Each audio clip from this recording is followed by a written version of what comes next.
The Master Plagiarist, Gary Olsen and MasterPath, written by David Christopher Lane and Andrea D.M. Lane, narrated by Marcus Freeman. The Master Plagiarist.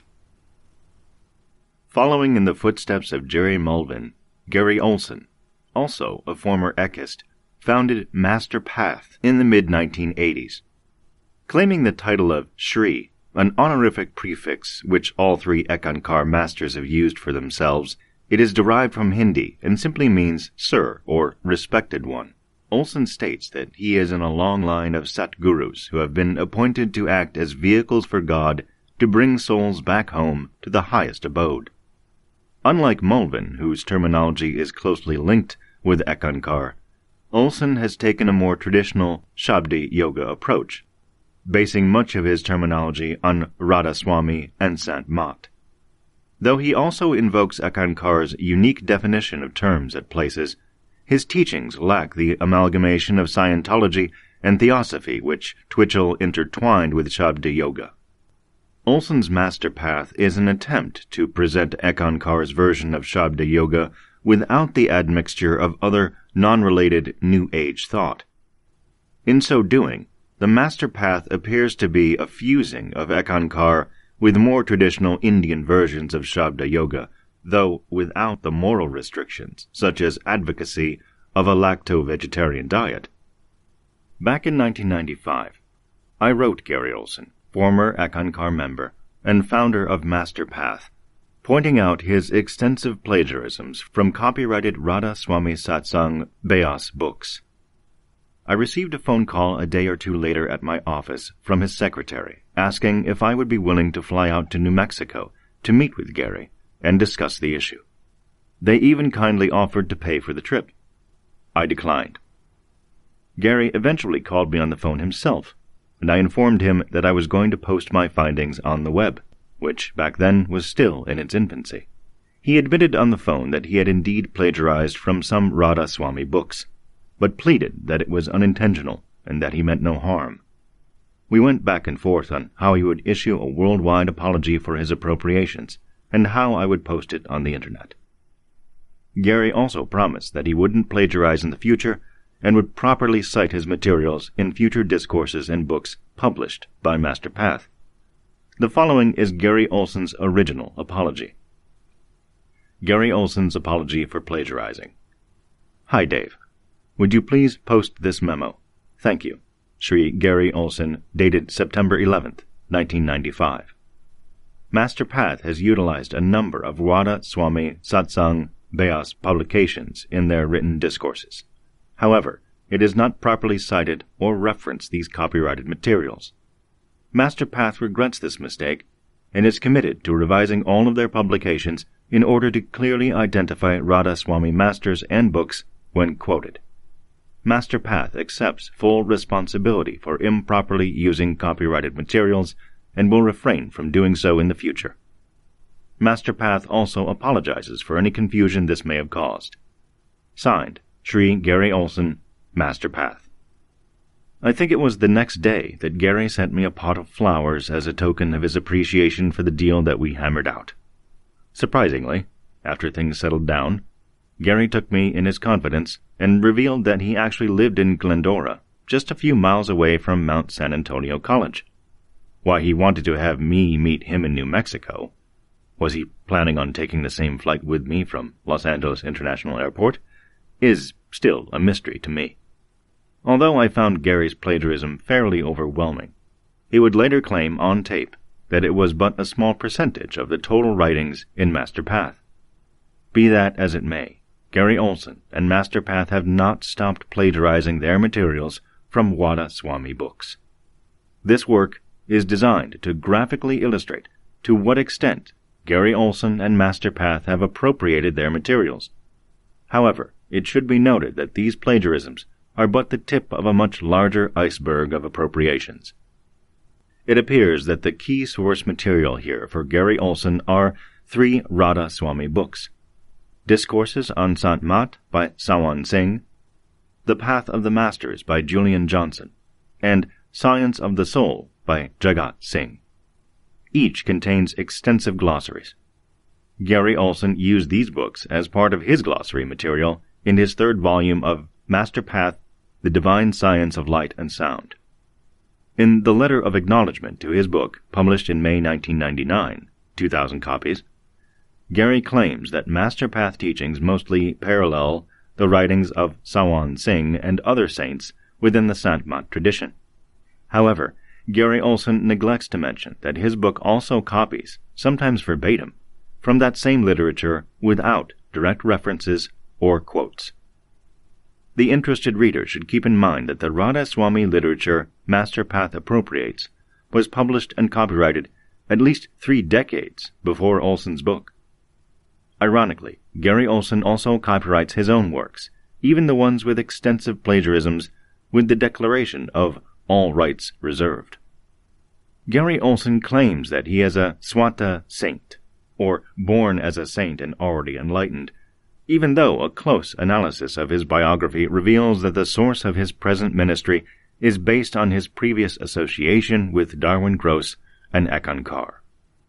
When Gary Olsen branched off to start his own movement, he systematically began to incorporate the writings of earlier Radha Swami gurus. His initial plagiarisms in the early 1990s were much more blatant. For example, in one case he didn't even bother to create his own cosmological map, but instead simply photocopied a chakra illustration directly from the Radha Swami publication Call of the Great Master by Daryai Lal Kapoor. Even today, however, Gary Olsen's plagiaristic tendencies remain, as we shall see by the following comparative analysis. Gary Olsen explains the essence of MasterPath. The first central reality of the MasterPath is soul transport.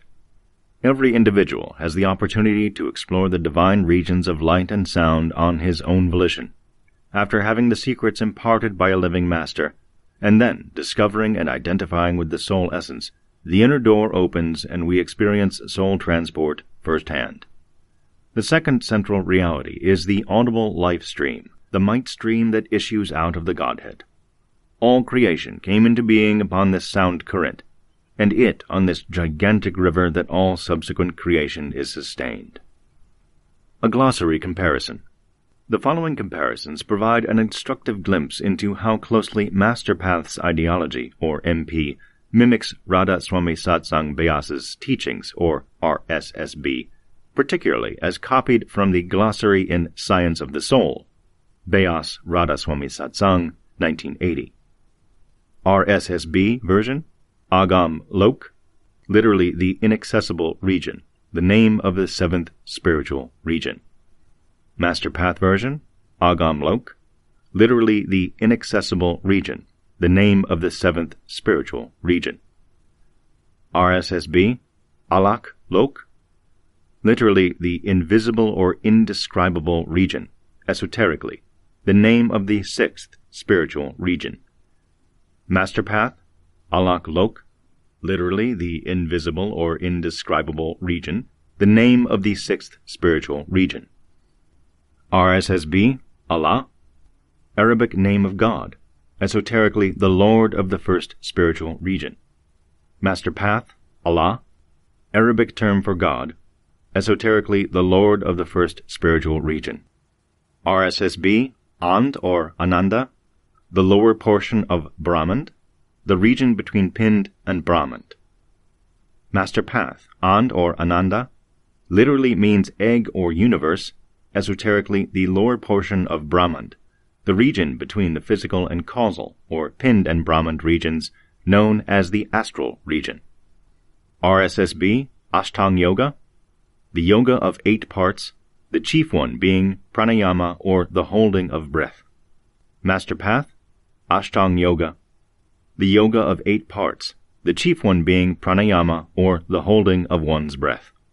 RSSB, Bhagavad Gita, literally the Song of the Lord. It embodies the teachings of Lord Krishna given in the dialogue between Krishna and Arjuna on the battlefield, and is the most popular book on Hindu philosophy. MasterPath, Bhagavad Gita, literally the Song of the Lord. It embodies the teaching of Lord Krishna, given in the dialogue between Krishna and Arjuna on the battlefield, and is the most popular book on Hindu philosophy. RSSB, Brahm, Lord of the second spiritual region, the power that creates and dissolves the phenomenal world. MasterPath, Brahm, Lord of the second spiritual region, or Brahmanda, egg, the power that creates and dissolves the phenomenal world.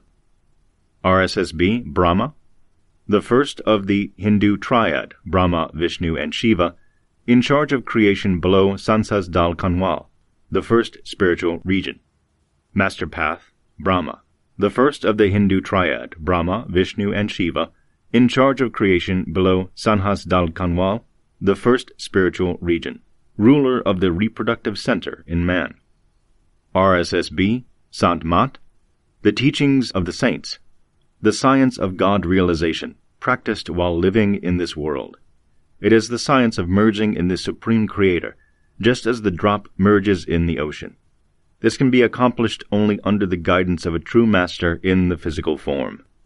MP, Master Path, the teachings of the saints, the science of God realization, practiced while living in this world. It is the science of merging in the Supreme Creator, just as the drop merges in the ocean. This can be accomplished only under the guidance of a true master in the physical form. Precise examples of plagiarism. Below are numerous examples illustrating Olsen's unquestionable indebtedness to Radha-Swami literature. His inspiration in this case was Charan Singh's Words Eternal. Another Radha-Swami Beas satsang guru Olsen draws from is Jagat Singh, author of The Science of the Soul. Here, Olsen's MasterPath Book 2 will be compared to a section of Jagat Singh's work. Notice the delicate changes Olsen makes, like replacing satsangi with chela, an ek term, referring to the principles of satsang as the principles of light and sound, and avoiding reference to Radha-Swami's specific dietary injunctions. Radha-Swami Literature, Charan Singh's Words Eternal, published 1983, versus MasterPath Literature, Gary Olsen's MasterPath Book 2, published 1988. Radha-Swami Example 1. The very reason we are placed on this earth is to enable us to realize God within ourselves. Page 2. MasterPath Example 1. The very reason we are placed on this earth is to enable us to realize God within ourselves. Page 96. Radha-Swami Example 2. There is nothing in this world that is worthy of our effort and achievement except the wealth of Nam, the jewel of Shabdi. Page 7. MasterPath Example 2. There is nothing in this world that is worthy of our effort and achievements except the jewel of soul. Page 96. Radha-Swami Example 3. The real form of the perfect master is the word of Shabdi. It assumes the human form in order to be able to communicate with man and show him the way back to his home. Page 10. MasterPath Example 3. The real form of the perfect master is the word of Shabdi. It assumes the human form to communicate with man and to point the way back home. Page 96. Radha-Swami Example 4. The first and most important thing for an initiate to realize is the great value of human life and its true purpose. The human body is a priceless gift bestowed on man through the Lord's grace. The purpose of this rare gift is to afford us an opportunity to return to our true home. Page 17. MasterPath Example 4. The first and most important thing for an initiate to realize is the great value of human life and its true purpose. The human body is a priceless gift, for only through this vehicle can we attain godhood. No other life form has this opportunity. Page 96. Radha-Swami Example 5. We are to do everything according to the best of our knowledge, but the results are to be left entirely in the hands of God. The Lord loves to meet us even more than we can possibly long to meet Him. It is He who creates the desire in our hearts to meet Him. Pages 18 through 19. MasterPath Example 5. We are to do everything according to the best of our knowledge, but the results are to be left entirely in the hands of the Master. The inner Master desires to meet us more than we desire to meet Him. he creates the desire in us to find him in the first place. Pages 96 through 97. Radhaswami, example 6. Blessed are those whose hearts the Lord has kindled the flame of his own love. Page 21. Master Path, example 6. Blessed are those in whose hearts the Master has kindled the flame of his own love. Page 97. How Gary Olsen of Master Path justifies plagiarism. Letter 1.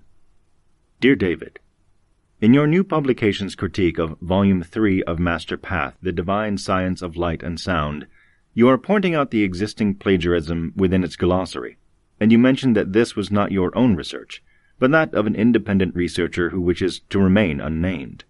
I simply want to inform you that you have not been given the complete picture, for this researcher's findings have been taken from the discontinued softcover edition of this book. In fact, all of the old softcover editions of the Master Path books have been discontinued and are not available to the public or to my cellists. The newly published hardcover editions of Master Path writings have been revised and are completely free of any plagiarism. I hope this letter finds you in good health and happy spirits. Sincerely, Sri Gary Olsen.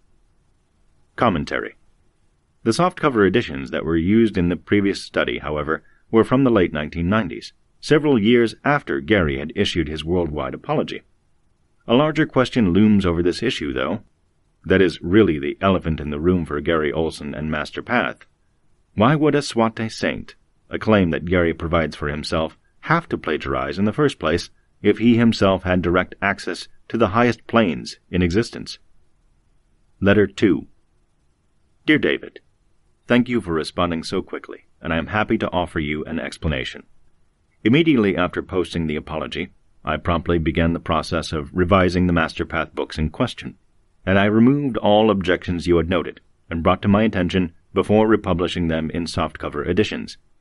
Although I did not utilize any further material from other sources without citation from that point forward, I openly admit that the softcover books were somewhat rushed to print, and I later learned that I had failed to remove all of the previous violations.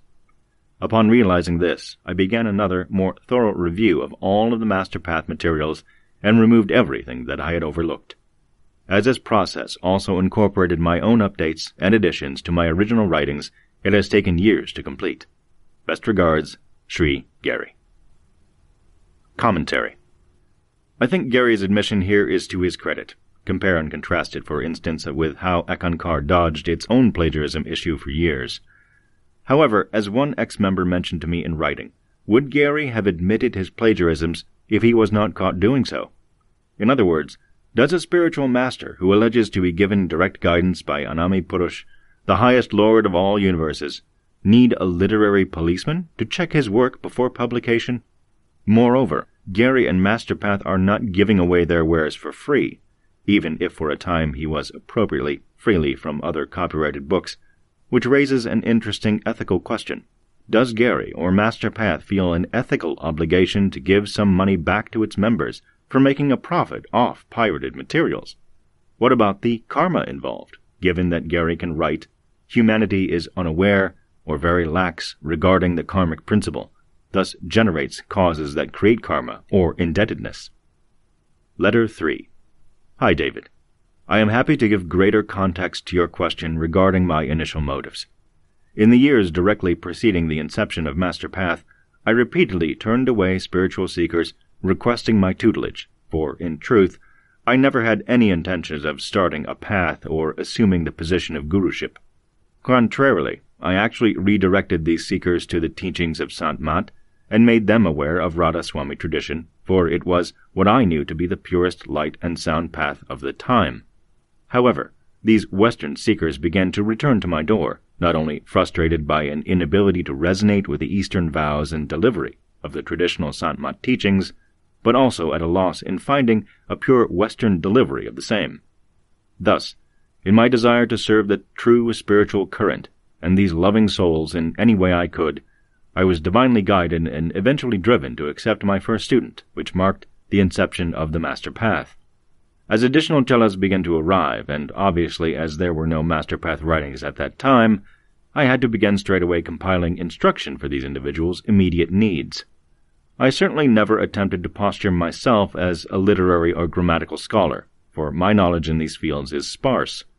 My sole intent was to teach the purest form of spirituality to the students who had come to my door, and, ironically, this is what prompted the use of past masters' instruction in those formative years. The path had begun to expand so quickly that I simply could not write fast enough to provide sufficient materials to fill the cellist's needs. I made no effort to hide this, and in fact, as you stated, it was rather blatant and was common knowledge among the group of cellists who had gathered initially. Nonetheless, I always intended to return to the beginning writings and to complete my own delivery, and though it has taken some time to accomplish, I have done so. I have openly apologized for violating the letter of the law by failing to properly cite the words of those who delivered the eternal truths that were used in portions of my beginning writings. However, in honor of the spirit of the law, I truly did not attempt to hide this or to erase the identities of these past pillars of light and sound, for I, in fact, drew my students' attention to these great masters of the Sanmat tradition. I hope this satisfactorily answers your questions and those of others who may share similar concerns, and please know you have my permission to post these responses if you wish. Sincerely, Sri Gary. Commentary. Here, Gary provides a fairly extensive defense of his plagiarism. Essentially, Gary claims that he started MasterPath in response to the earnest desire of seekers who, for whatever reasons, were not satisfied with an Eastern presentation of Shabda Yoga. At this time, of course, Gary was associated with Darwin Gross and his Ekankar-style teachings. However, Gary claims that right before he started his formal ministry, he was redirecting the would-be chellists to Radha Swami. Why Gary had seekers knocking on his door isn't made clear in his letter, but Gary alleges I was divinely guided and eventually driven to accept my first student, which marked the inception of the Master Path. In addition, Gary claims that he was more or less forced to plagiarize because the path had begun to expand so quickly that I simply could not write fast enough to provide sufficient materials to fill the cella's needs. The "I am in a rush" excuse has been used countless times before, but usually by high school and college students who, for the most part, know what they are doing is unethical. It is also an excuse that has been proffered by some ekists who have tried to justify why Paul Twitchell appropriated large chunks of material without proper attribution. If examined closely, the IAR, or in a rush apology, doesn't hold up. In fact, in Gary's case, it actually makes no sense whatsoever, since the material so desperately needed by Gary's new initiates was already available and for a much cheaper price than what MasterPath eventually offered. Indeed, Gary could have easily provided Shabda Yoga literature that was already widely published and then come out with his own smaller booklets explaining where and how his teachings differed. Instead, what Gary did was plagiarize Radha Swami materials and copyright the same under his own organization, never explaining to his new followers precisely where he was getting the information.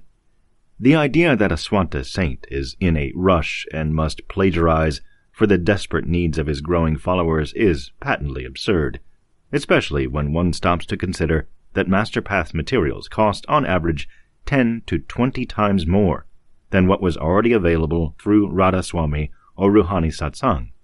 Furthermore, how much material is actually needed to practice the sound current? A more skeptical analysis of Gary's plagiarism points to something a bit more obvious than seekers are clamoring for information and "I am in a rush" excuses, the economic imperative. Now, if Gary and MasterPath were giving out their materials for free, one might be more sympathetic, yet not condone, publishing appropriated writings. Yet that is not the case. Instead, MasterPath charges initiates a membership fee, which is the antithesis of what Radha Swami and Ruhani Satsang advocates. MasterPath also charges a substantial fee for its books and booklets, and, unlike Kirpal Singh, who quite generously offered all of his writings to the public without any copyrights whatsoever, Gary Olsen and MasterPath even went so far as to copyright the very writings that they unjustly copied from. Gary also writes that, "I always intended to return to the beginning writings and to complete my own delivery." But is this true? Gary didn't come clean about his extensive plagiarisms until 1995, when he was informed by a letter that a documented analysis of his appropriations was going to be published on the Internet. This reminds me of a college student I once knew who got caught for plagiarizing her term paper directly without attribution from Wikipedia and passing it off as her own original thinking. When confronted with her transgressions, she exclaimed, "But I was going to change it later on and put it in my own writing." But when she was asked why she turned in the plagiarized paper anyways, she confessed, "Well, I didn't want to get a bad grade." In Gary's case, it seems as if he was more interested in the money he could generate by publishing such rushed materials than in keeping the integrity of his ministry intact. Gary's plagiarisms may not haunt MasterPath as much as Twitchell's literary transgressions have haunted Ekankar, primarily because he hasn't tried to deny what is so obvious, but his extended excuses for why he plagiarized in the first place do not appear convincing on closer inspection.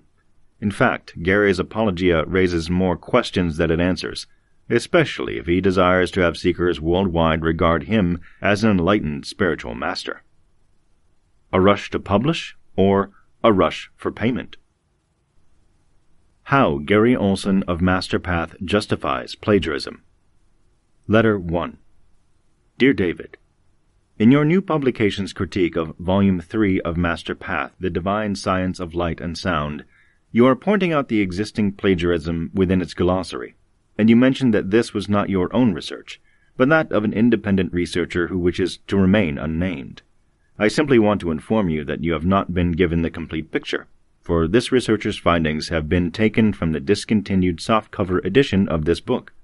In fact, all of the old softcover editions of the MasterPath books have been discontinued and are not available to the public or to my cellus.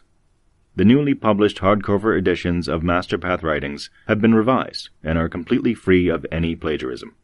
I hope this letter finds you in good health and happy spirits. Sincerely, Sri Gary Olsen. Commentary. The softcover editions that were used in the previous study, however, were from the late 1990s, several years after Gary had issued his worldwide apology. A larger question looms over this issue, though. That is really the elephant in the room for Gary Olsen and MasterPath. Why would a Swate saint, a claim that Gary provides for himself, have to plagiarize in the first place if he himself had direct access to the highest planes in existence? Letter 2. Dear David, thank you for responding so quickly, and I am happy to offer you an explanation. Immediately after posting the apology, I promptly began the process of revising the MasterPath books in question, and I removed all objections you had noted and brought to my attention before republishing them in softcover editions. Although I did not utilize any further material from other sources without citation from that point forward, I openly admit that the softcover books were somewhat rushed to print, and I later learned that I had failed to remove all of the previous violations. Upon realizing this, I began another, more thorough review of all of the MasterPath materials and removed everything that I had overlooked. As this process also incorporated my own updates and additions to my original writings, it has taken years to complete. Best regards, Sri Gary. Commentary. I think Gary's admission here is to his credit. Compare and contrast it, for instance, with how Ekankar dodged its own plagiarism issue for years. However, as one ex-member mentioned to me in writing, would Gary have admitted his plagiarisms if he was not caught doing so? In other words, does a spiritual master who alleges to be given direct guidance by Anami Purush, the highest lord of all universes, need a literary policeman to check his work before publication? Moreover, Gary and MasterPath are not giving away their wares for free, even if for a time he was appropriately freely from other copyrighted books, which raises an interesting ethical question. Does Gary or MasterPath feel an ethical obligation to give some money back to its members for making a profit off pirated materials?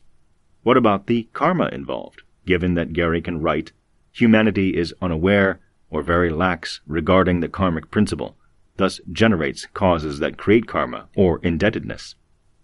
Letter 3. Hi, David. I am happy to give greater context to your question regarding my initial motives. In the years directly preceding the inception of MasterPath, I repeatedly turned away spiritual seekers requesting my tutelage, for, in truth, I never had any intentions of starting a path or assuming the position of guruship. Contrarily, I actually redirected these seekers to the teachings of Sant Mat and made them aware of Radha Swami tradition, for it was what I knew to be the purest light and sound path of the time. However, these Western seekers began to return to my door, not only frustrated by an inability to resonate with the Eastern vows and delivery of the traditional Sant Mat teachings, but also at a loss in finding a pure Western delivery of the same. Thus, in my desire to serve the true spiritual current and these loving souls in any way I could, I was divinely guided and eventually driven to accept my first student, which marked the inception of the Master Path. As additional cellos began to arrive, and obviously as there were no Master Path writings at that time, I had to begin straightaway compiling instruction for these individuals' immediate needs. I certainly never attempted to posture myself as a literary or grammatical scholar, for my knowledge in these fields is sparse. My sole intent was to teach the purest form of spirituality to the students who had come to my door, and, ironically, this is what prompted the use of past masters' instruction in those formative years. The path had begun to expand so quickly that I simply could not write fast enough to provide sufficient materials to fill the cellist's needs. I made no effort to hide this, and in fact, as you stated, it was rather blatant and was common knowledge among the group of cellists who had gathered initially. Nonetheless, I always intended to return to the beginning writings and to complete my own delivery, and though it has taken some time to accomplish, I have done so.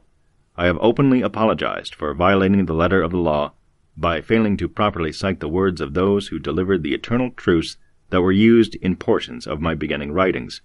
However, in honor of the spirit of the law, I truly did not attempt to hide this or to erase the identities of these past pillars of light and sound, for I, in fact, drew my students' attention to these great masters of the Sant Mat tradition. I hope this satisfactorily answers your questions and those of others who may share similar concerns, and please know you have my permission to post these responses if you wish. Sincerely, Sri Gary. Commentary. Here, Gary provides a fairly extensive defense of his plagiarism. Essentially, Gary claims that he started MasterPath in response to the earnest desire of seekers who, for whatever reasons, were not satisfied with an Eastern presentation of Shabda Yoga. At this time, of course, Gary was associated with Darwin Gross and his Ekankar-style teachings. However, Gary claims that right before he started his formal ministry, he was redirecting the would-be cellists to Radha Swami. Why Gary had seekers knocking on his door isn't made clear in his letter, but Gary alleges I was divinely guided and eventually driven to accept my first student, which marked the inception of the Master Path. In addition, Gary claims that he was more or less forced to plagiarize because the path had begun to expand so quickly that I simply could not write fast enough to provide sufficient materials to fill the cellist's needs. The "I am in a rush" excuse has been used countless times before, but usually by high school and college students who, for the most part, know what they are doing is unethical. It is also an excuse that has been proffered by some ekists who have tried to justify why Paul Twitchell appropriated large chunks of material without proper attribution. If examined closely, the IAR, or in a rush apology, doesn't hold up. In fact, in Gary's case it actually makes no sense whatsoever, since the material so desperately needed by Gary's new initiates was already available and for a much cheaper price than what MasterPath eventually offered. Indeed, Gary could have easily provided Shabda Yoga literature that was already widely published and then come out with his own smaller booklets explaining where and how his teachings differed. Instead, what Gary did was plagiarize Radha Swami materials and copyright the same under his own organization, never explaining to his new followers precisely where he was getting the information. The idea that a Swanta saint is in a rush and must plagiarize for the desperate needs of his growing followers is patently absurd, especially when one stops to consider that MasterPath's materials cost on average 10 to 20 times more than what was already available through Radha Swami or Ruhani Satsang. Furthermore, how much material is actually needed to practice the sound current? A more skeptical analysis of Gary's plagiarism points to something a bit more obvious than seekers are clamoring for information and "I am in a rush" excuses: the economic imperative. Now, if Gary and MasterPath were giving out their materials for free, one might be more sympathetic, yet not condone, publishing appropriated writings. Yet that is not the case. Instead, MasterPath charges initiates a membership fee, which is the antithesis of what Radha Swami and Ruhani Satsang advocates. MasterPath also charges a substantial fee for its books and booklets, and, unlike Kirpal Singh, who quite generously offered all of his writings to the public without any copyrights whatsoever, Gary Olsen and MasterPath even went so far as to copyright the very writings that they unjustly copied from. Gary also writes that, "I always intended to return to the beginning writings and to complete my own delivery." But is this true? Gary didn't come clean about his extensive plagiarisms until 1995, when he was informed by a letter that a documented analysis of his appropriations was going to be published on the Internet. This reminds me of a college student I once knew who got caught for plagiarizing her term paper directly without attribution from Wikipedia and passing it off as her own original thinking. When confronted with her transgressions, she exclaimed, "But I was going to change it later on and put it in my own writing." But when she was asked why she turned in the plagiarized paper anyways, she confessed, "Well, I didn't want to get a bad grade." In Gary's case, it seems as if he was more interested in the money he could generate by publishing such rushed materials than in keeping the integrity of his ministry intact. Gary's plagiarisms may not haunt MasterPath as much as Twitchell's literary transgressions have haunted Ekankar, primarily because he hasn't tried to deny what is so obvious, but his extended excuses for why he plagiarized in the first place do not appear convincing on closer inspection. In fact, Gary's apologia raises more questions than it answers, especially if he desires to have seekers worldwide regard him as an enlightened spiritual master. A rush to publish, or a rush for payment? Gary Olsen, in his recent explanations for why he plagiarized, claims that, "I truly did not attempt to hide this or to erase the identities of these past pillars of light and sound, for I, in fact, drew my students' attention to these great masters of the Sant Mat tradition." Yet, a closer inspection of Gary Olsen's earlier plagiarisms suggests that this may not be entirely accurate. For instance, on pages 83 and 84 of the MasterPath Book 2, 1988, Gary includes an exact photocopy of a chart that appears in the Radha Swami publication, Call of the Great Master, by Daryai Lal Kapoor, which was published decades before. However, instead of simply identifying the chart, or letting it stand on its own, indicating that he is using it as an adjunct illustration, Gary says, "A diagram has been drawn to show the 12 chakras within man's body, implying that he was the responsible agent for it. One can only wonder why he neglected to mention where it first appeared, and in what text, especially when Gary, in the very frontispiece of his own book, can have the audacity to print the following legal warning. The Master Path. All rights reserved. No part of this book may be reproduced, stored in a retrieval system, or transmitted in any form by an electronic, mechanical, photocopying, recording means, or otherwise without written permission of the copyright holder." Genealogical Dissociation and Plagiarism. Excerpt from The Guru in America by Andrea Diem. A larger question naturally arises. Why do American gurus like Olsen, Twitchell, Thine, and Rogers utilize Sant Mat publications without acknowledging their sources or properly referencing them? According to Paul Johnson, author of Initiates of Theosophical Masters, it is not a new phenomenon, but one which has a long-standing tradition in America, dating back to Madame Blavatsky and her claim that there was a brotherhood of great masters living in the deeper recesses of the Himalayan mountains, who were guiding her path and those of others in Theosophy. What Blavatsky, Twitchell, Thine, and Olsen are trying to do is genealogically dissociate their roots. As Johnson writes, the nature of the evidence makes it impossible to determine the truth about Gurdjieff's sources. He, like HPB and the Baha'i leaders, exemplifies a pattern of genealogical dissociation. This term, coined by David C. Lane, is illustrated in his study of the roots of the Ekankar movement. It describes the practice of concealing the real origins of an emergent spiritual tradition and supplanting the truth with more appealing mythological genealogies. Olsen's reticence in identifying many of the sources of his written material is reflective of genealogical distancing. Just like his predecessor Twitchell had done with his books, the overriding concern that Twitchell had with Ekankar and which Olsen has with MasterPath is the establishment of a new lineage, a new mythology, in sum, an autonomous tradition divorced from Radhaswami or any other previous parampara. The problem is that Twitchell's and Olsen's struggle to divorce themselves from Radhaswami is impossible to achieve. Why? because both grounded their respective teachings, both in written and in oral form, directly from Radha Swami.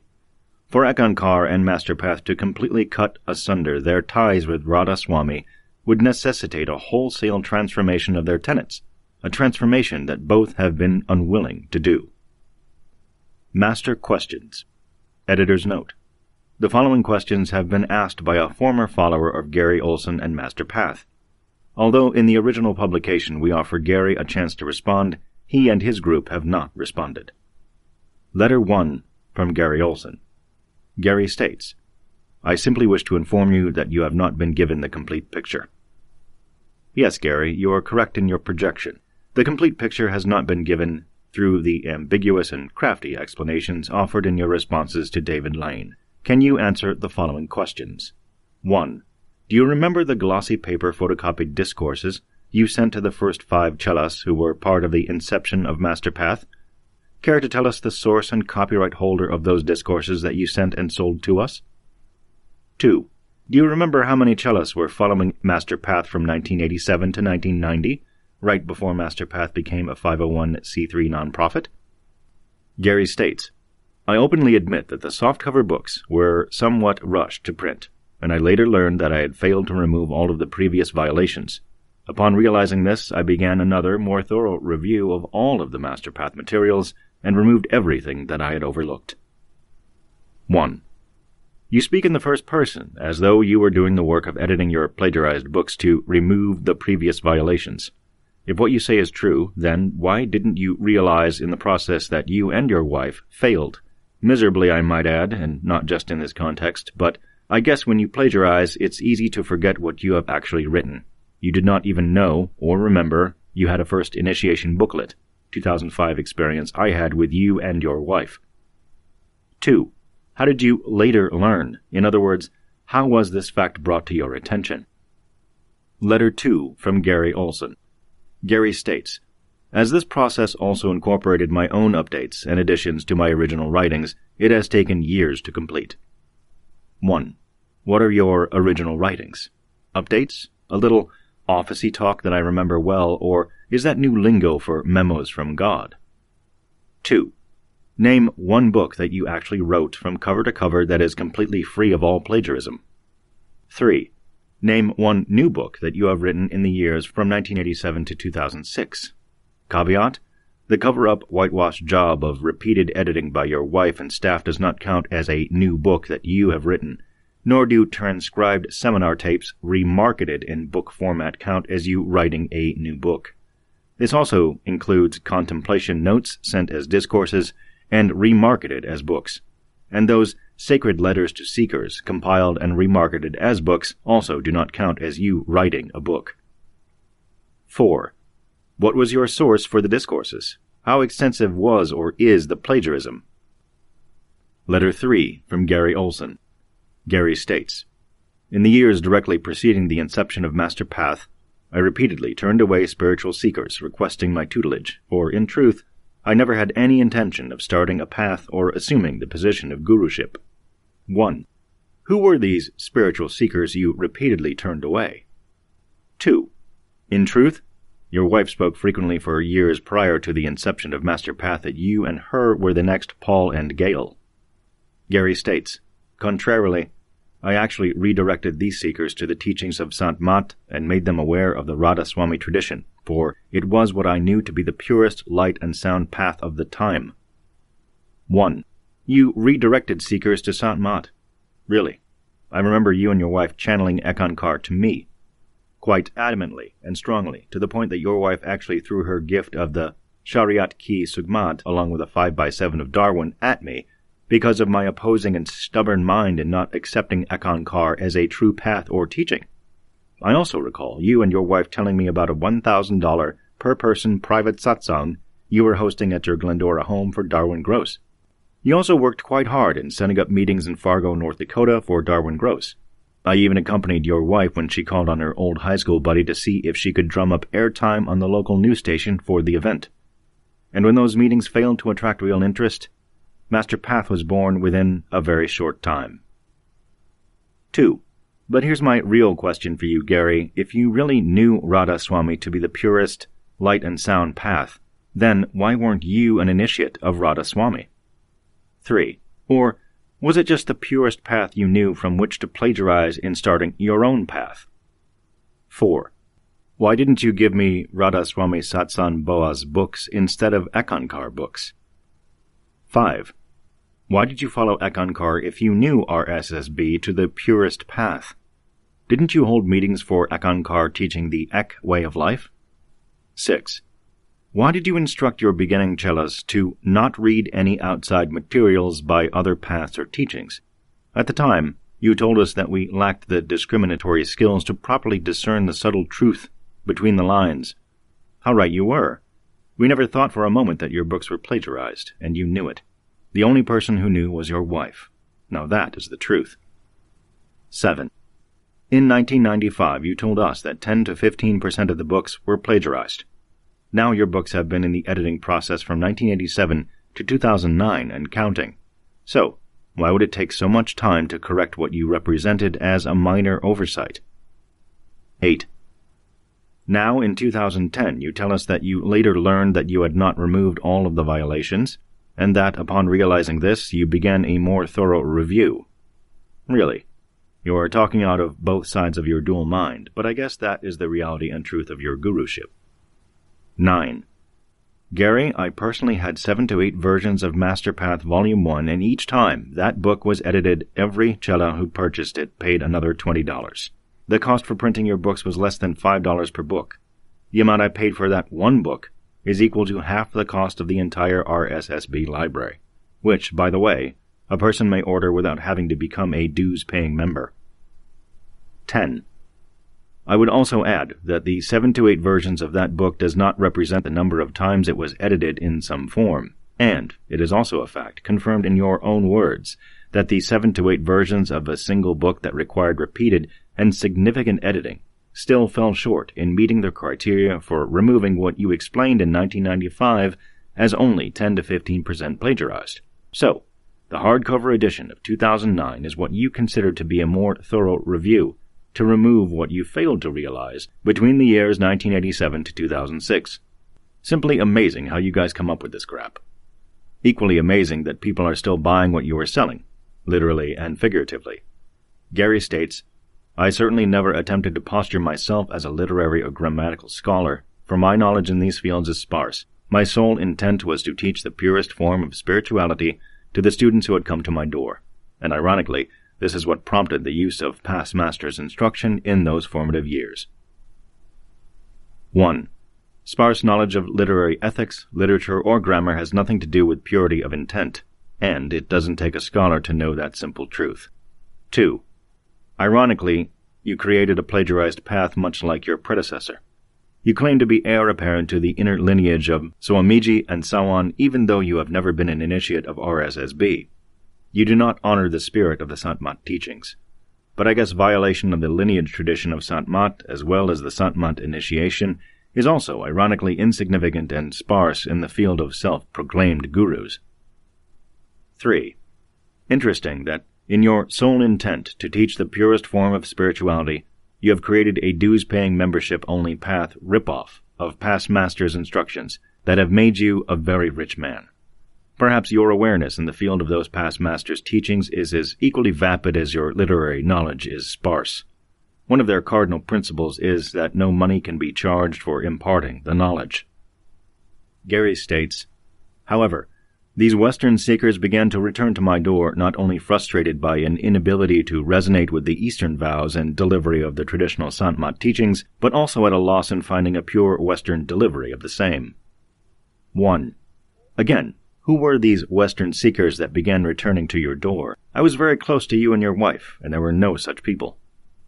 Gary states, the path had begun to expand so quickly that I simply could not write fast enough to provide sufficient materials to fill the cellist's needs. 1. You spend 3 to 4 months every year in Minnesota, plus 2 weeks to a month vacationing in the winter. You do nothing for yourself. Everything is done for you. Everything. Right down to someone placing the registration sticker on your license plate while you and your wife watch. Or your gardener filling your cars with gas so that you and your wife don't have to smell gas fumes or be bothered with such menial tasks of daily lower life. 2. You could not write fast enough? Or plagiarize? I guess we can credit you with the real time you spent retyping the writings of Radhaswami. Gary states, nonetheless, I always intended to return to the beginning writings and to complete my own delivery, and though it has taken some time to accomplish, I have done so. 1. Again, what are your beginning writings? Do you consider whitewashing the plagiarized books and discourses to be a divinely inspired completion of your own delivery? And it has taken over 20 years to accomplish. Your office staff is doing the work, not you.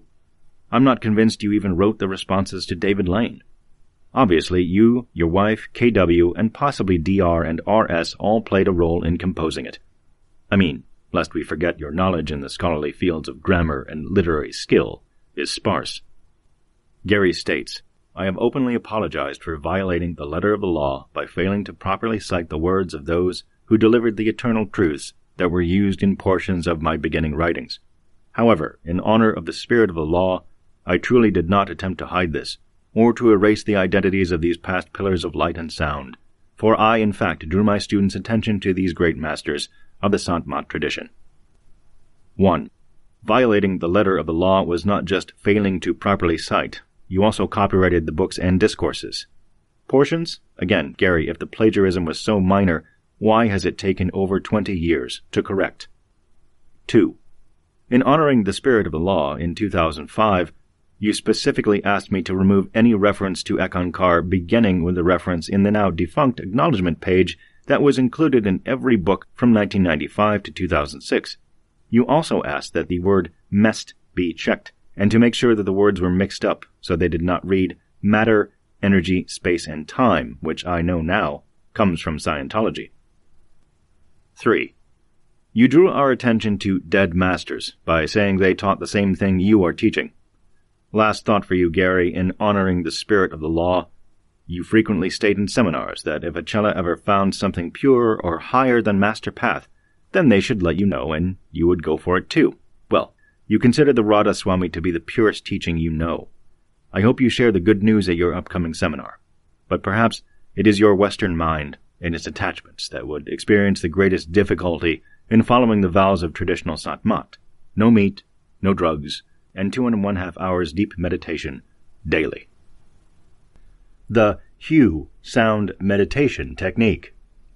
One of the more popular spiritual exercises given by Paul Twitchell in Ekankar's extensive literature is the hue chant. Practiced both privately and publicly, both audibly and silently, all Ekists chant hue as one of the cardinal spiritual exercises. Olsen also advocates the technique in his path. He reveals, the hue is a word that is part of every sound in the universe, whether it is the physical world or the worlds beyond. If you listen closely, usually at the end, you will hear the hue sound. In using this hue, you are saying respect to the divine creation, its power and its love, and therefore you become peaceful and tranquil. There are a couple of other obvious parallels in the meditation procedures of Twitchell and Olsen. First of all, as mentioned previously, Ekankar advocates doing spiritual exercises in 20-minute intervals, twice daily if possible, and Olsen also advises the same exact time period. As Olsen puts it, 20 minutes at one sitting is plenty for the novice. Moreover, both Twitchell and Olsen encourage the disciple during meditation to contemplate on the picture of the Guru. In Gary Olsen's booklet Master Path, his picture is included on the back page for this activity. This is a practice which is not allowed by Radhaswami Satsang Boas related groups. Instructional services. Ekankar has charged money for membership since its inception. Usually being a member in Ekankar meant that the Chela, as disciples are sometimes called, would receive a monthly discourse and a general letter from the master. Olsen also follows this same format, though changing the titles of his services. He explains, when you feel certain that you want to start the discourses and become a student of the master, then send a letter stating that. The monthly mailings cost $25 a month, which includes a discourse, a contemplation note, and the ever-present guidance and protection of the inner master. This is a non-profit entity, and the majority of its substance and form exists on the inner planes, between master and seeker. Virtual Gurus. Jerry Mulvin, Gary Olsen and Michael Turner. In subatomic physics, a cursory search of underlying particles only reveals those materials which have a semi-permanent basis. But looking further, physicists discovered that there are in fact other subatomic materials, coined virtual particles, which exist only for nanoseconds, and even then, only under certain very hot conditions. To detect these virtual particles, scientists have developed ingenious experiments where they literally run two particles into each other at nearly the speed of light to see what debris is left over. The debris, of course, is the insides of the exploding particle, which unmasks its inherent constituents. It is those very constituents, short-lived as they are, which reveals something of the internal structure behind what makes up the atom's nucleus. In many ways, it is an ongoing process. Even if you discover what particles lie within the nucleus, the next question follows naturally. What makes them up? Thus, the particle physicist is an archaeologist of sorts, attempting to uncover what nature has so elegantly concealed from our naked eye for billions of years. The only catch is that to properly discern subatomic material demands tremendous amounts of energy, in some instances much more energy that is available on Earth. Hence, the researcher of rarer forms of material is circumscribed by the limitations of his or her instruments. In a small, analogous way, certain religions are like subatomic material. Today, most of the religions we discuss are those which are rather well established, like atomic material which has a more permanent basis. But underlying them, we may find nuggets of the infinitesimally small, which from the viewpoint of human history exist for almost no measurable time. For instance, if one tries to imagine how many gurus, prophets, yogis, and visionaries there have been in human history, I would venture to guess that one would be hard-pressed to recount 10, much less 100. But surely there must have been millions of people who have believed that they had revelations of one sort or another. Where is their history? Most of it lies buried in the recesses of time, likely never to be unearthed. In many ways they are reminiscent of virtual particles, definable but difficult to discern. Unfortunately, we tend to look derisively at religions which have not lasted several hundred years, and even then, they can still be regarded in the mainstream as cultish. However, I would contend that many, to be sure not all, significantly contributed to the evolution of religion as we now know it today, even to those religions which have been accepted as traditional or mainstream.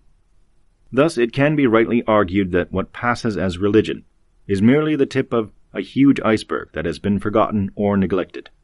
What we see are the political successes, which, in an almost Darwinian fashion, have succeeded merely because their offspring have survived long enough to reproduce more healthy offspring. All the other startups in religion, which failed for whatever reasons, are lost.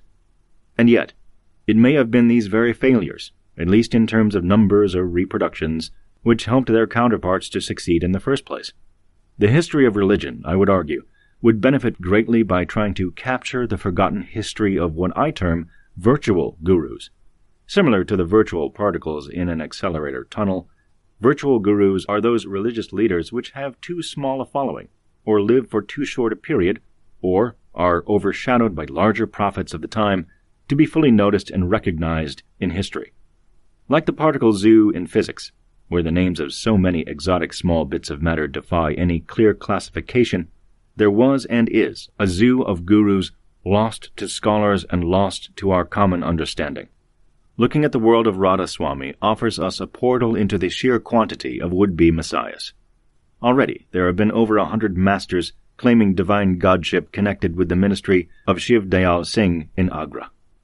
And even among these, only a handful have been successful in the sense that they will be listed in some history book for future scholars to ponder over.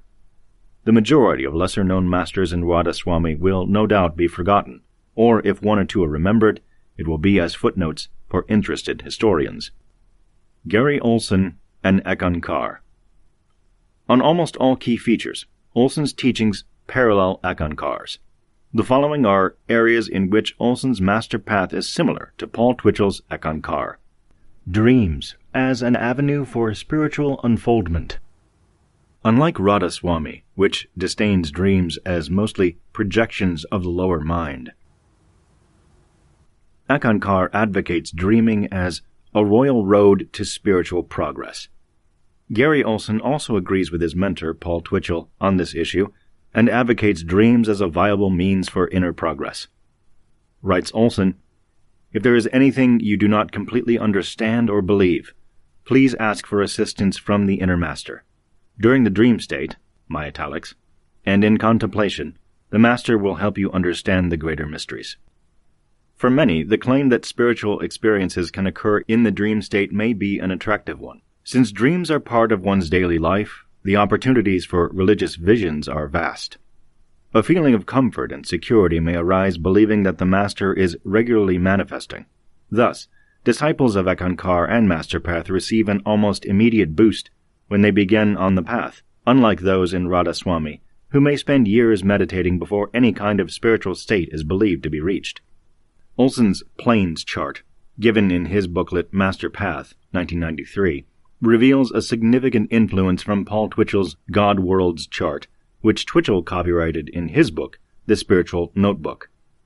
While Olsen utilizes Ekankar's official version, he also draws from some Radhaswami terminology here, particularly the names of the various presiding rulers and the names of the highest regions.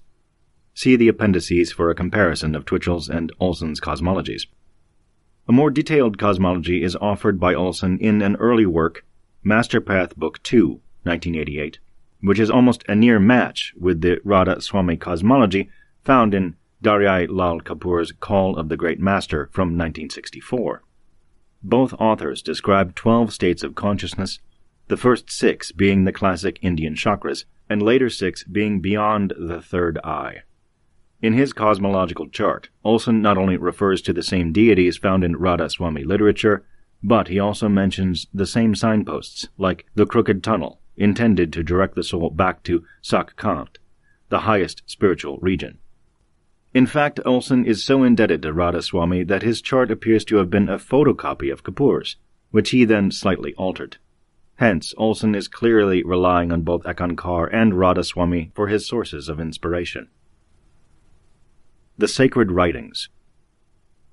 Gary Olsen has been highly influenced in his teachings by the writings of the Radhaswami Satsang Boaz masters, particularly Sawan Singh, Jagat Singh, and Charan Singh.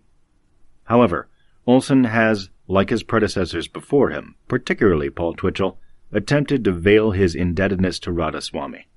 For instance, in his private discourses, which are only available to paying members of MasterPath, Olsen has appropriated large sections from Boaz publications without citing or referencing where he got the material. Instead, Olsen infers that he is the sole author of the discourses, even though there are hundreds of sentences and direct quotes from Charan Singh's Words Eternal, Jagat Singh's Science of the Soul, and Sawan Singh's Dawn of Light. In these private discourses, Olsen even prints a warning that they are meant for members only, and he includes a copyright page which states all rights reserved, no part of this book may be reproduced, stored in a retrieval system or transmitted in any form by an electronic, mechanical, photocopying, recording means, or otherwise, without written permission by the copyright holder. Such stark warnings to his would-be readers is consistent with Ekankar's and MSIA's policy of not letting outsiders read or copy what is considered esoteric or secret material, meant only for initiates. Another reason, of course, may be that Olsen does not want to face accusations of plagiarism from the other Shabda Yoga groups like Boaz, which have been the source of much of his esoteric material. Indeed, when Olsen learned of a defection within his group, he asked his secretary to contact the disciple in order to get the members-only discourses back. The secretary even went so far as to offer payment to get Olsen's discourses back. Due to increasing pressure from both within and outside of his group, Olsen has reluctantly admitted on taped discourses to plagiarizing less than 15% of his material, a startling admission for any fledgling God-man to make.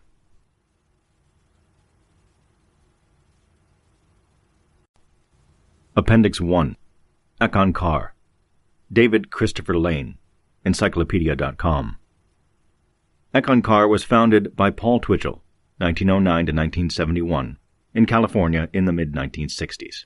Although the Hindi-Punjabi term Ek-Ankar, literally one God, one power, was most likely derived from Guru Nanak's Japji, the first set of hymns in the Sikh holy book Guru Granth Sahib. Twitchell altered its original phonetic spelling and definition, claiming that Ekankar was a Tibetan Pali word meaning co-worker with God. According to Twitchell, Ekankar was an ancient spiritual path with a lineage of 970 Ek masters who trace back to Gakko, who brought the true teachings of soul travel from the city of Retz on the planet Venus.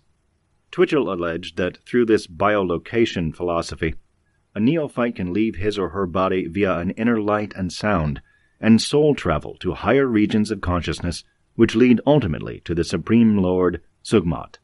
The living Ek Master, occasionally retaining the more exalted title of Mahanta, the highest state of God consciousness on earth, is central to Ekankar theology because it is through his guidance that the student, known as a chela, receives various levels of initiation, usually involving instructions into new sacred tones and other higher-level practices of contemplation.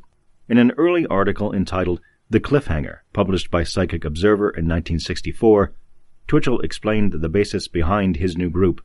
Ekankar, which I formed out of my own experience, is the terms used for the philosophy I have developed for the cliffhanger. It is based on Shabda Yoga, a way-out form of yoga. The word is the Hindu locution for the cosmic sound current, which is known in our vernacular as the cosmic river of God. Twitchell attributed the evolution of his personal philosophy into a public spiritual path to his second wife, Gail Atkinson, whom he married in 1964 when he was 54 years old and she was 21, saying, "The switchover from the cliffhanger to Ek began taking place after I met my present wife, Gail. She insisted that I do something with my knowledge and abilities." Quoted in Brad Steiger in My Soul I Am Free, San Diego, 1974, page 64. Ekankar's organization and teachings have evolved since Twitchell died of heart disease on September 17, 1971, in Cincinnati, Ohio, shortly after giving a talk. Twitchell's widow, Gail Atkinson, his first wife, Camille Ballo, whom he married in 1942, divorced him on the legal grounds of desertion in 1960, claimed to have had a dream in which her husband appointed Darwin Gross to be his spiritual successor and the leader of Ekankar. Gross, who eventually married and then divorced Atkinson, served as the living Ek Master for 10 years until 1981, when he appointed Harold Klemp to succeed him as the spiritual leader of the organization. 2 years later, in 1983, there was an acrimonious split between Klemp and Gross, which resulted in the latter being excommunicated from Ekankar. A lawsuit was filed by the Ekankar organization against Gross for allegedly misappropriating funds and for trademark and copyright infringement. Gross subsequently cut off any formal ties with Ekankar and started his own group called Atom, the Ancient Teachings of the Masters. Ekankar has more or less erased Gross's tenure and books from their official histories. After selling the copyrights of Twitchell's books to Ekankar, Gail Atkinson ended her association with Ekankar. Under the present leadership of Klemp, Ekankar has expanded its core audience worldwide and has an estimated paid membership of anywhere between 40,000 and 100,000 members yearly. Ekankar does not provide exact numbers.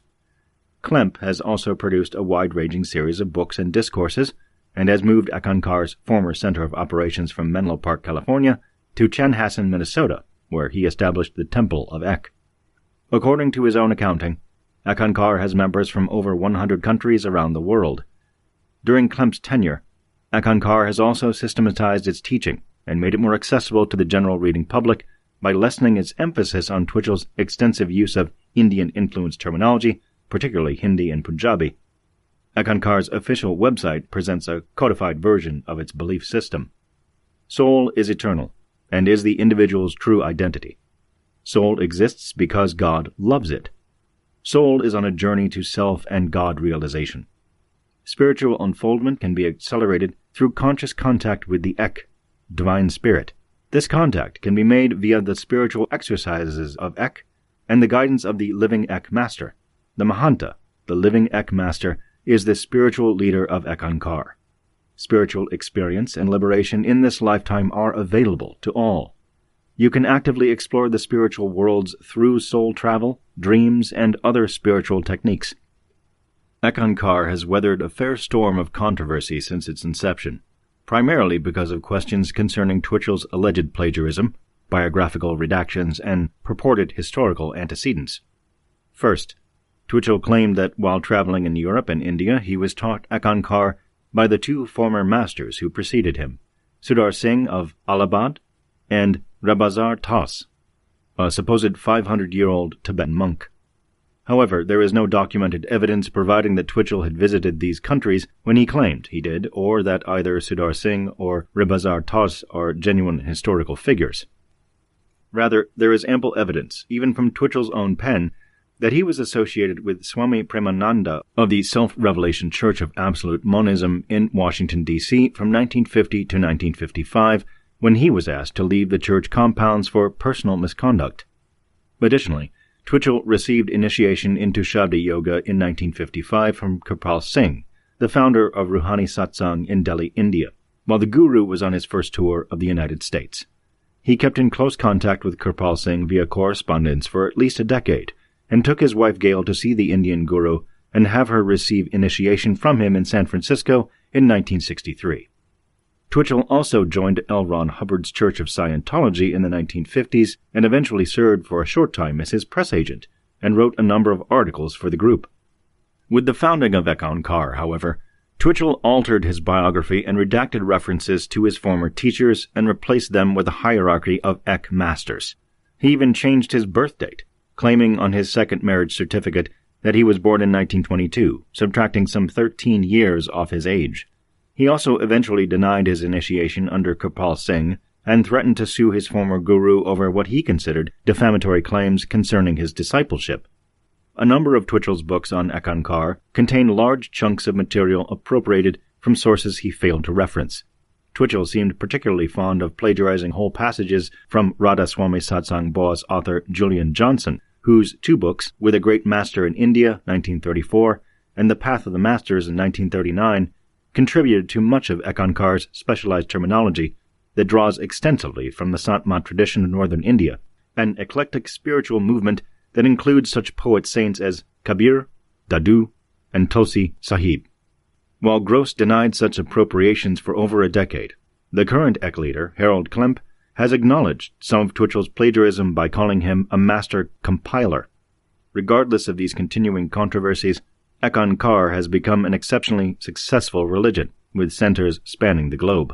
Interestingly, Ekankar has a strong presence in Africa, particularly Nigeria, and in Europe, and it continues to draw thousands to its yearly conferences.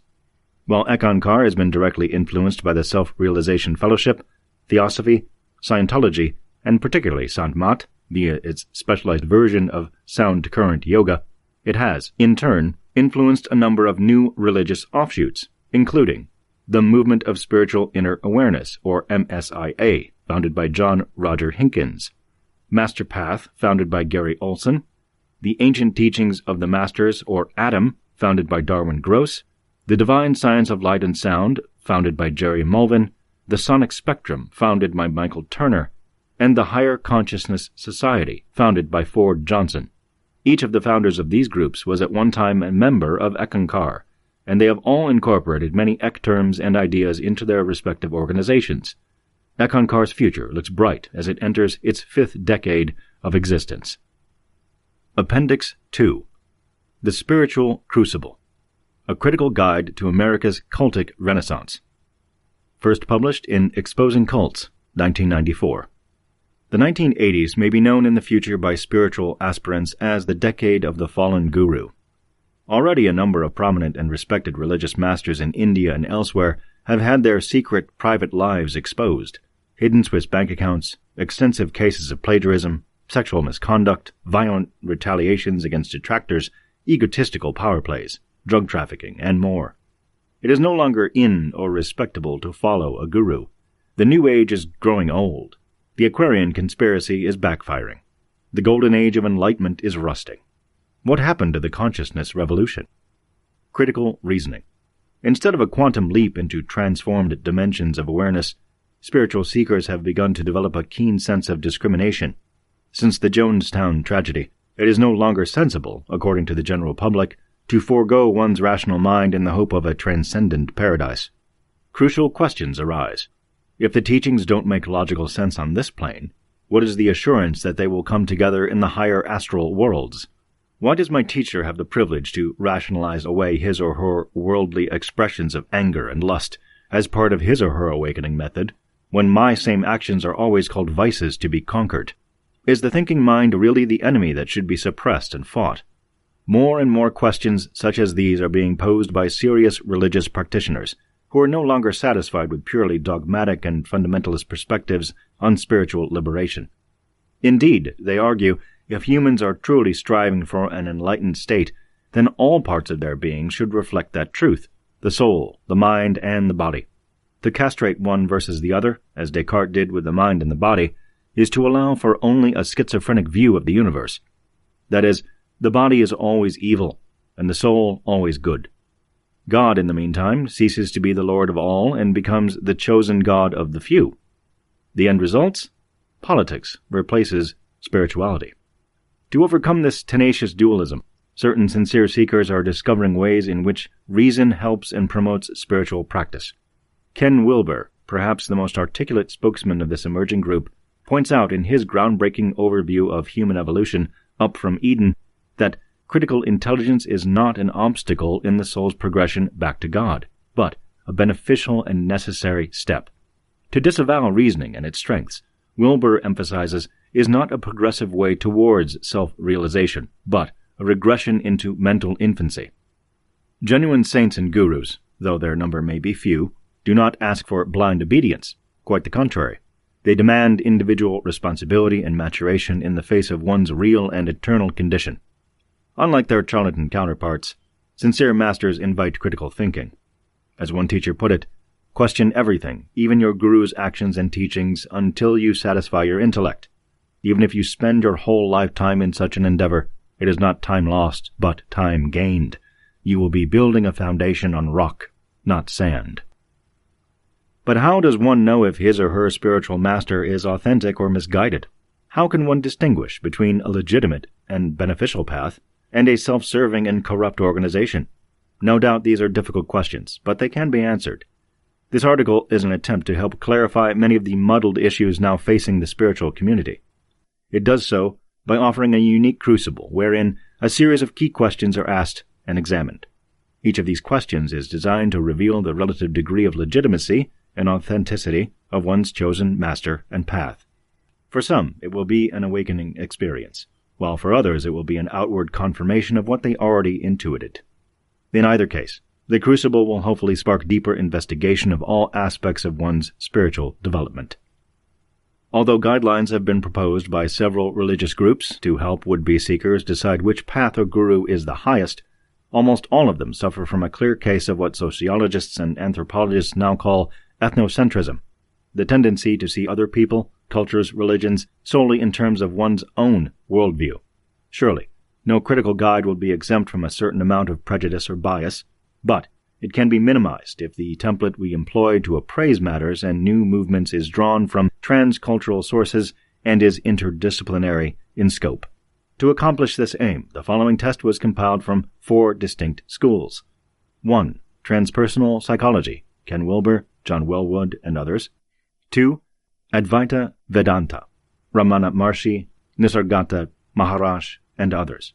3. Sant Mat, Sawan Singh, Julian P. Johnson, and others. And 4. Christianity, Mother Teresa, Nicholas of Cusa, and others. And 5. Naturally, not all of these schools are in exact agreement with each other, but taken together they do provide a substantial framework with which interested practitioners can measure the claims of their respective guru and path. Each of the headings will contain examples of individuals or groups who have either embodied the ideal principle or who have gone far astray from it. All of the examples cited are based upon documented research. 1. Does your guru or path charge money for membership? Real masters never charge for their services, nor do they accept payment in any form or any sort of material benefits for their instructions. This is a universal law among masters, and yet it is an amazing fact that thousands of eager seekers in America and elsewhere go on paying large sums of money for spiritual instruction. Masters are always self-sustaining. They are never supported by their students or by public charity. Julian P. Johnson, The Path of the Masters, 1939. Perhaps the easiest question to ask and have answered by a spiritual guru or path is whether or not their organization charges money for membership. If the answer is yes, it's a clear sign for the buyer to beware, as almost all groups which assign a fee for their teachings are suspect. Although self-realization may entail many requirements, such as giving up ego, greed, lust, and so forth, offering up your wallet or life savings is not one of them. In America, there is a tendency to make a commodity out of anything, even spirituality. Not only is making salvation a marketable item absurd, sorry, you don't qualify for the highest blissful heaven. Why not? You forgot to pay last month's subscription dues for soul discourses.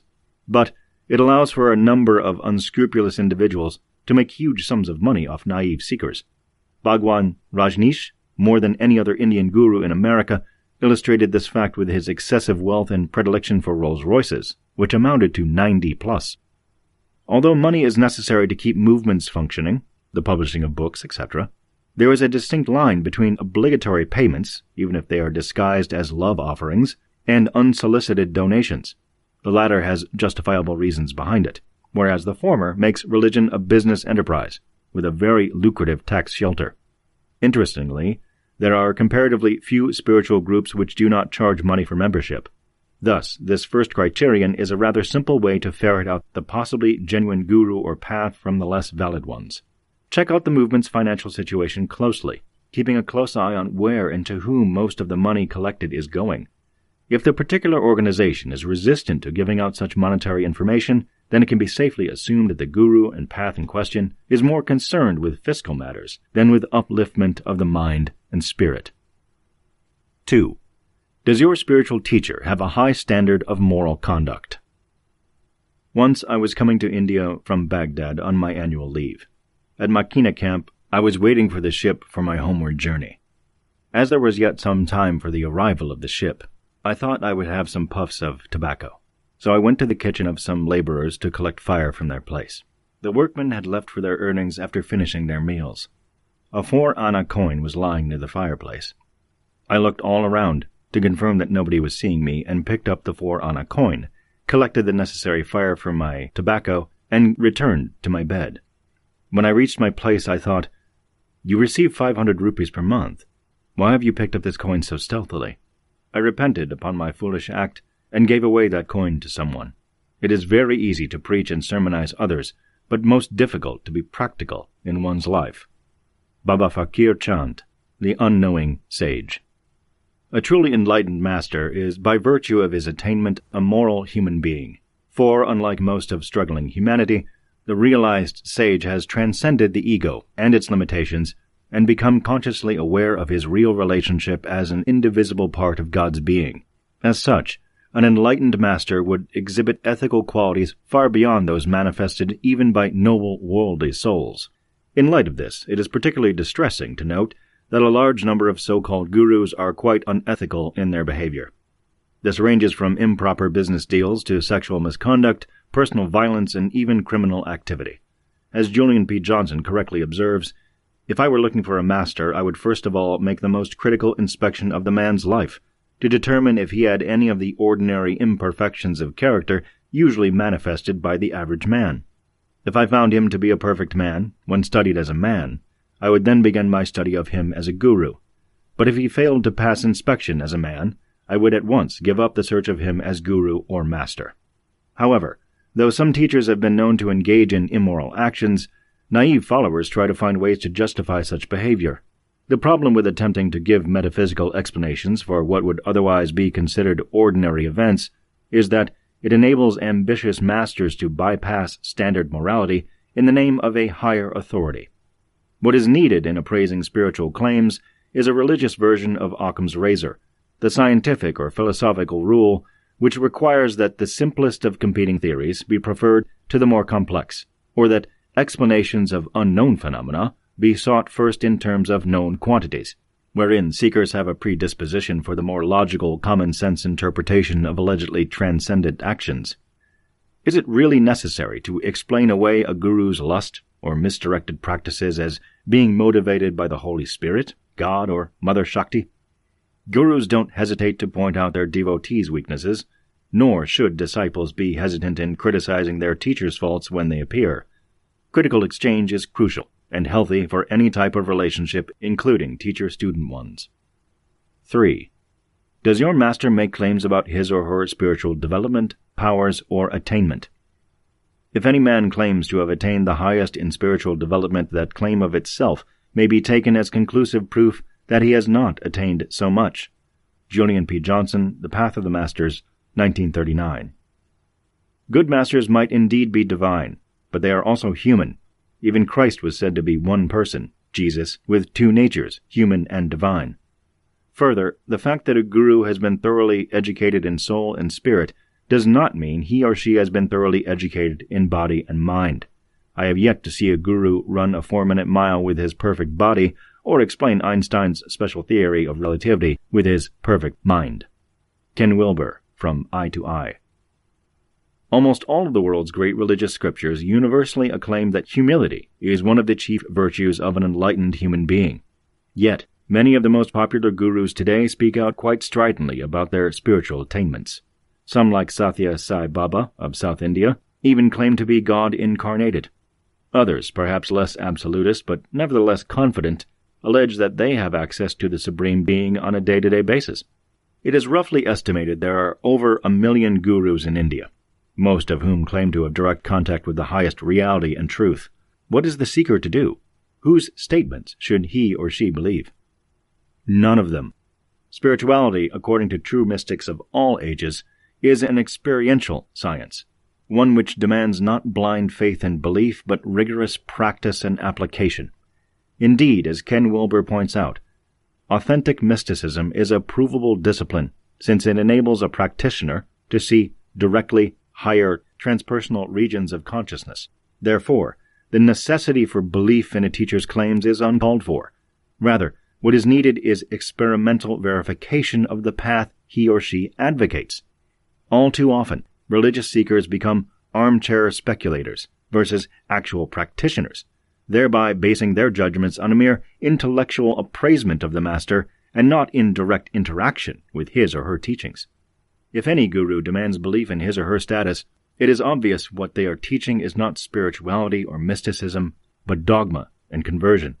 Truly, unless the would-be disciple is already God-realized, how is he or she to know the spiritual capabilities of his or her master? Mere allegiance will not suffice, nor will any amount of propaganda about the guru's greatness. Only daily spiritual practice will do. Transculturally, and throughout the ages, there have been a select number of saints who have embodied the very highest qualities of enlightenment, which, contrary to our notions of otherworldliness, can be manifested in their everyday lives. By their fruits you will know them. Some beautiful examples in the 20th century are Ramana Maharshi, Samwan Singh, and Mother Teresa, each of whom, in their own way, have expressed an aspect of the divine, knowledge, awareness, and love. Such rare individuals serve as reference points with which to measure the claims of emerging gurus in North America. 4. Does your guru or group proselytize vigorously for new converts?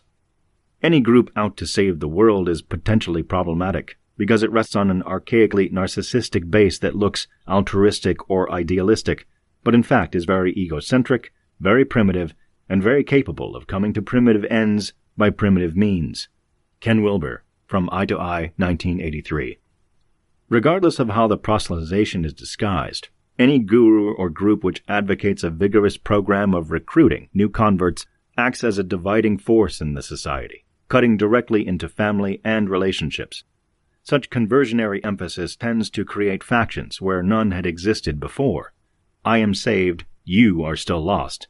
I found it, you haven't, and so on.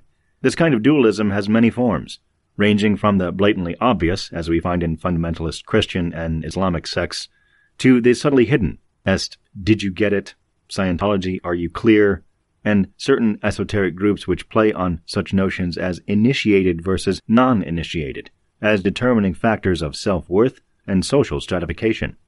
Undoubtedly, a certain amount of advertisement goes on in every religious movement, even the ones which are adamantly opposed to spreading their teachings publicly. For example, Swami Bagh and Dayal Bagh in Agra, India. Just the publication of books, texts, and articles is itself a form of advertisement, albeit a limited avenue. The fine line, however, is where giving out the message becomes consciously pushing the truth, as not only an alternative, but as a required necessity. Wilbur points out the danger of such a development.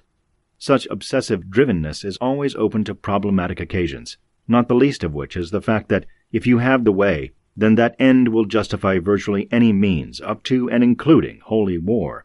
And holy war, of course, isn't a sin.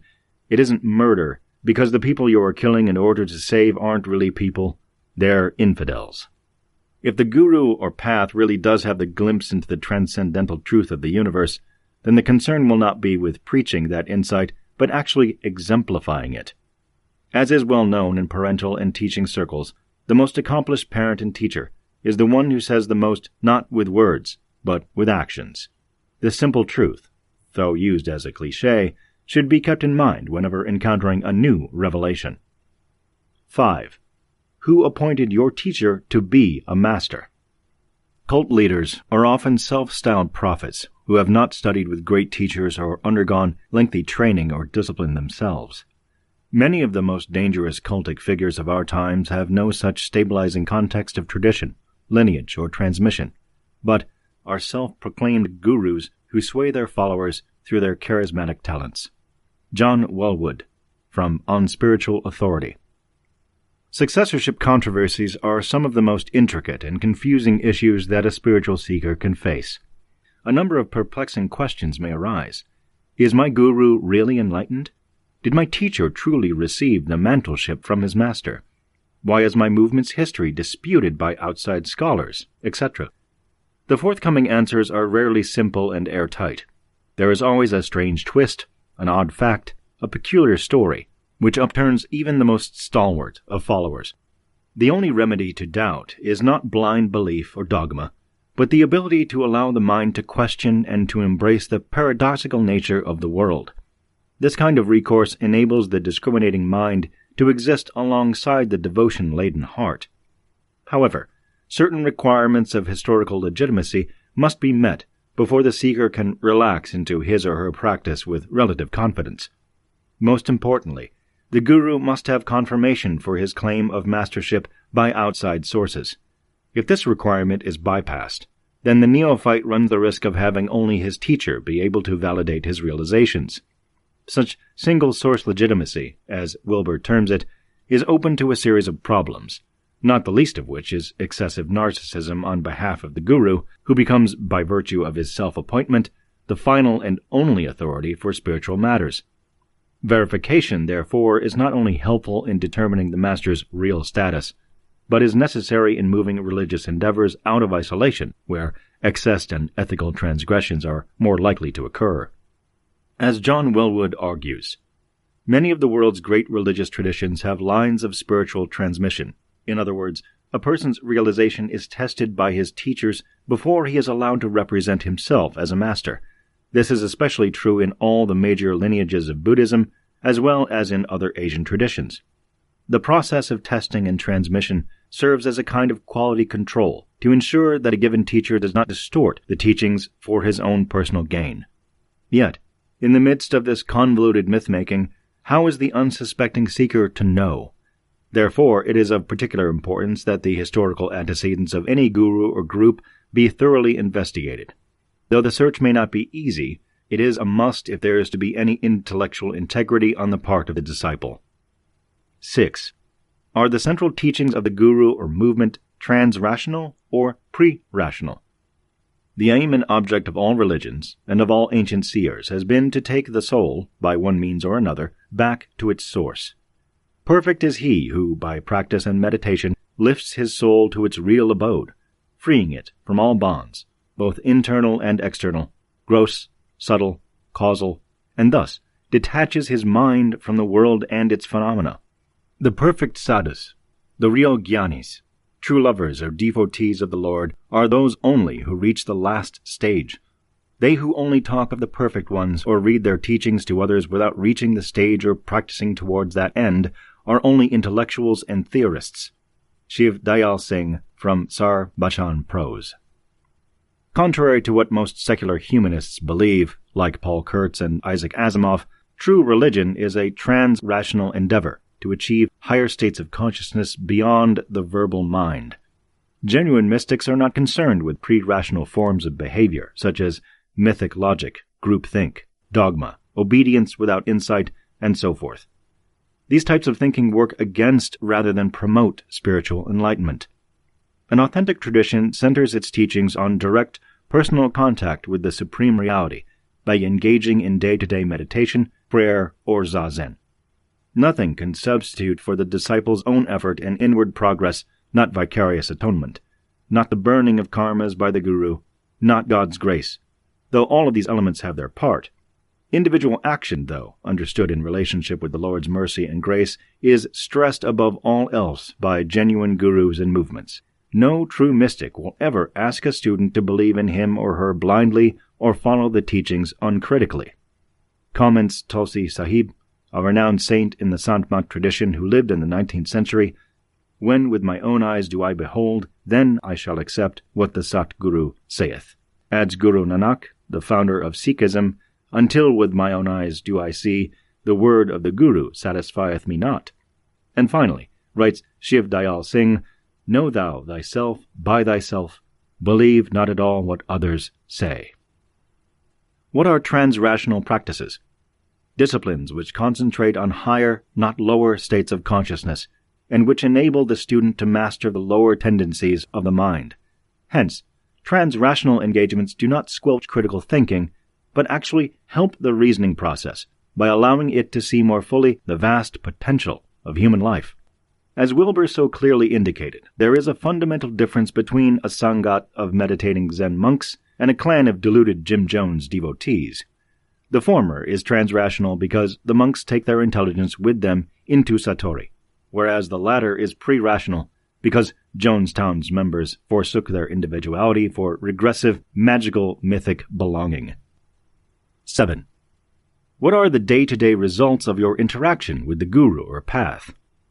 Devotee. How can one know a particular individual is competent to be a guru? Ramana Maharshi. By the peace of mind found in his presence and by the sense of respect you feel for him. Questioner.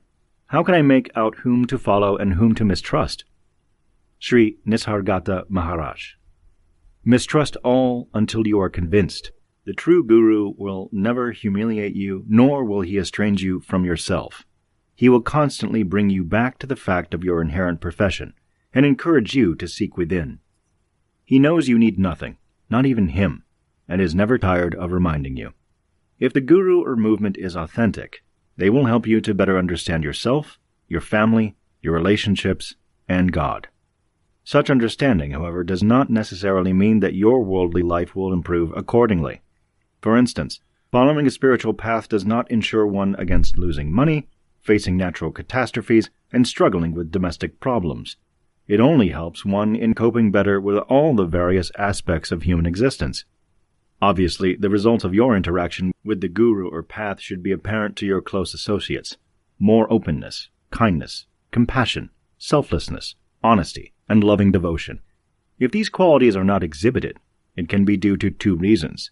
You are not practicing consistently what the guru or path advocates, or you are following teachings which place more stress on selfish, pre-rational, and antisocial behavior. Interestingly, it is easier to determine a fraudulent message than it is to own up to your immaturity and lack of discipline. The effect of the guru on your personal life should be clearly evident, especially if you feel that your teacher is God-realized. Thus, there is as much responsibility on the shoulders of a disciple as there is on a guru. Both must be willing to surrender to a reality higher than themselves, the devotee to his master's instructions, the master to the living presence of God, to whom he has liberated his being. How to score your answers on the spiritual crucible. If, after taking the spiritual crucible, you find out that your guru charges money for membership, lives an unethical lifestyle, self-proclaims his mastership, encourages proselytizing, alleges to be God incarnated, emphasizes pre-rational practices, and demands total obedience, it can be assumed that you're on the wrong path and that your guru is a charlatan. On the other hand, if your guru or path scores positively in all areas, such an accomplishment, by the way, is rare, then you are very fortunate to have been led to a beneficial and legitimate spiritual movement. The responsibility now shifts to your shoulders, as it is up to you to take advantage of the situation. Enlightenment is a two-way process, the outcome of two interacting forces, God's grace and the disciple's effort. Most of the results, however, will be a combination of positive and negative scores, with some gurus and paths meeting the criterions in 3 or 4 sections but missing the marks in other parts. In this case, it is essential that the seeker fully weigh the pros and cons to his guru's mission. If one decides to stay in the movement, then it is necessary to discard those elements of the teachings which do not coincide with his or her best interests. However, if one leaves the group, it does not mean that everything has to be forgotten. Rather, those features which are beneficial and helpful should be taken along as guidelines for the journey. Ultimately, following a spiritual master or path requires a tremendous amount of maturity, self-control, and discrimination. To achieve God realization is not an overnight affair, or the outcome of feeble effort. It is the culmination of consistent, day-to-day application of transcendent mystical teachings. In the end, the greatest obstacle of all is not the guru or the movement, it is the disciple. Postscript. There is a fundamental problem with this essay which I suspect most readers will clearly see. It assumes that I have some idea of what enlightenment or ultimate truth is. Clearly, I don't know. But what I do know is that most traditions which speak of truth or enlightenment set up criteria by which to adjudicate the relative claims of would-be masters. And when these traditions are taken as a whole, we get some idea of what some of the major problems are that religious humans are trying to overcome. In a nutshell, such templates of moral living may not have a clue on what truth is, but they do suggest what it is not, or, at the very least, what we find non-desirable in spiritual gurus. In this way, the preceding essay helps awaken naive seekers to the pitfalls that await them. This is not to suggest, however, that my template of good paths and good gurus is the only one possible or necessarily one which is correct. It is, rather, a goad, a prompt for one to inspect his or her religious delvings. It is, as a prompt, I would suggest that the essay is useful. Outside of that, I should warn the reader that even though I may be a seasoned veteran of guru wars, I really am quite unsure what lies beyond, or for that matter before, existence. In this regard, I find myself swimming in a sea of ignorance.